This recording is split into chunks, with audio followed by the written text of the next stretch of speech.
All right, so there's still major buzz from Chairman Powell's Jackson Hole speech, but it's not what you think, right? I think it was that finish, that line, quote, "as is often the case, we are navigating by the stars under cloudy skies." Kind of me thinking of Van Gogh's Starry Night. How do we chart something like that? Of course, considering some of the charts out there that are making rounds these days, it might actually be simpler and more honest. But let's bring in Bianco Research President Jim Bianco. Jim, I just want to begin with your assessment of Jackson Hole. And did anything get resolved? Were any of your questions answered? No, they weren't. They weren't answered. If anything, he underscored that his resolve to bring the inflation rate down to 2%. But he does, like everybody else does, they do a forensic analysis of the CPI report. Housing is doing this, services is doing that, energy is doing this. But no one ever answers the bigger question, are we still in a 2% world? Are we in a 3% world, or maybe even a 3.5% or 4% world? We're not in an 8 or 10% world. But if we are in a 3 or 4% world, then maybe interest rates aren't coming down. They're, the phrase we like to use is higher for longer, but don't bank on much lower interest rates from here.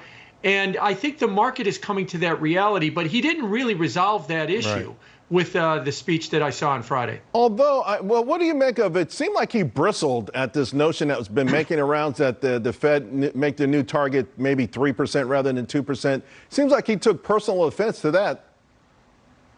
Yeah, he did, and largely because it would strike at the credibility of the Fed. If you and me make a target, and then as soon as it becomes inconvenient, we change the target, we all know you don't have a target. You're kind of making things up. And so he wants to stick with that target. And don't discount that back in May of last year, May of 2022, Chairman Powell was invited to the White House, and he sat on the couch in the Oval Office, and President Biden pointed at him and said, America, this is the guy that's going to bring inflation back to 2%.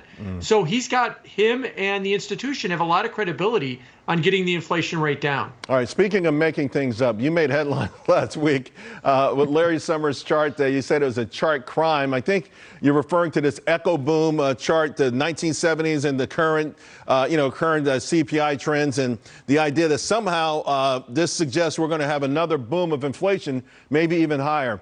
Is your beef isn't with the notion that we can have higher inflation, just the way the chart was put together? That's correct. I do agree with Larry that inflation has not been licked. We're not on our way back to 2%. It's going to stay sticky, to use another phrase. But that chart commits a lot of crimes by using different scales and everything else. And it presents a roadmap that I don't think will be the case. Hey, here's a chart that overlays perfectly. We now know where inflation is going to go for the next 5 years. No, we don't. And that chart implies a false sense of security for everybody. And while I do think inflation can stay high, like 3% high again, I don't think necessarily that chart suggesting that we're going to see another 11 or 12% level of inflation in the next couple of years may necessarily be the roadmap we're in store for. I did see a chart that you posted that sort of showed inflation going back to 1949 using today's methodology. We've got it on the screen.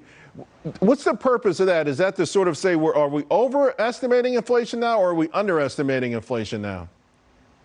Yeah, I think that by showing the chart that way, using the same methodology and the same scale, I wanted to say, look, there really isn't an overlay with the 70s. This is not the 70s. This is a different type of era that we're in right now of sticky inflation, and that we could pretty much go anywhere. The only way we're ever going to see 11% inflation, I mean, there's one scenario. Tell me why the price of crude oil goes to $200 or $300 a barrel. I don't see that happening. But if there is a scenario there, then you could talk about 11% inflation. But short of that, I think what we've got is a different environment. Yes, sticky inflation, but do not think that this is going to be an overrun of the 70s. So, Charles, you can put your bell bottoms away. Okay. And don't forget the shoes, man. Don't forget the shoes. Yeah, I just wish I could grow an afro again. All right, 30 seconds. Your thoughts on China. I think there are two schools of thought. One, that they're in huge economic trouble. The other one is that maybe they're deliberately slowing things down. No, I think they're in huge economic trouble.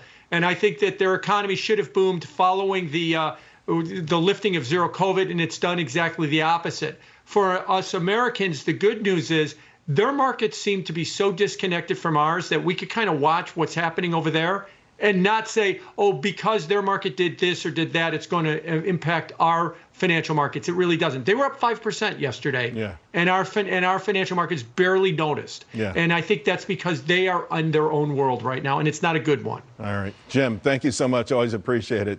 All right, folks, I want to bring in another great heritage economist.